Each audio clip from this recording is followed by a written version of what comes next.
Rabbi erini anzur ilejk. O Allah, ma mund sot të shoh.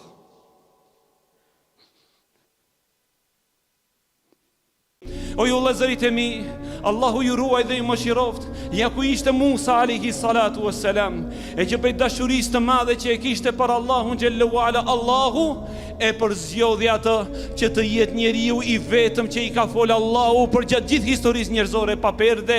Pra i ka fol Allahu xhallahu ala direkt. Ditën e parë kur u takua me Allahun xhelle xhelalu dhe dëgjoi zanin e bukur të Allahu subhane, aq shumë u dashuru Musa për Allahu xhelle xhelalu, sa që i tha Allahu azza wa jalla, ja Rabbi, biseda me ty është shumë e këndshme, biseda me ty është shumë e shijshme.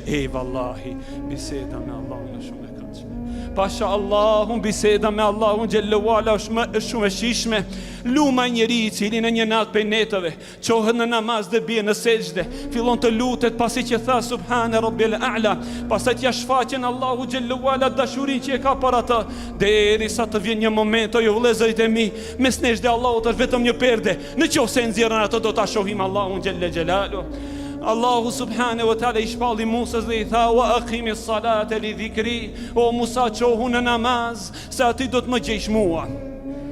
Robert Allahut, Musa alayhi salatu wassalam, aq shumë u dashuru për Allahun xhallahu ala, sa që në një ditë prej ditëve ja kërkoi Allahu xhallahu ala një kërkesë që ai e dinte që ajo nuk realizohet në dunja.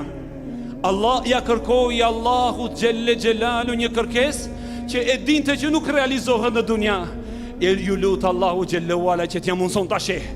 Aq shumë e deshti Allahu xhallahu ala, sa që ma erdhi një moment tha, Rabbi erini anzur ilejk. O Allah, ma mund sot të shoh.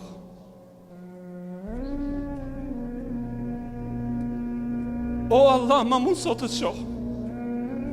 Edhe pse ishte pejgamberi Allahut, e dinte që Allah nuk shihet në dunja. Andaj dhe Allahu xhallahu ala i shpalli, qala lan tarani walakin unzur ila al-jabal fa in istaqarra makanahu fa sawfa tarani falamma tajalla rabbuhu lil-jabal ja'alahu dakkan wa kharra Musa sa'iqa falamma faqa qala subhanaka tubtu ilayka wa ana awwalul muslimin. Allahu xhallahu ala i shpalli dhe i tha, Musa, po të dish se në dunja nuk mund të më shohish. Ata i ktheu dhe shihe malin, e qofse mali qëndron në vendin e tij, do të më shohish. Në momentin që u shfaq Allahu i madh tek malet, u shpartalluan malet dhe u bën hije pluhur. Atëherë Musa si ra të fikët,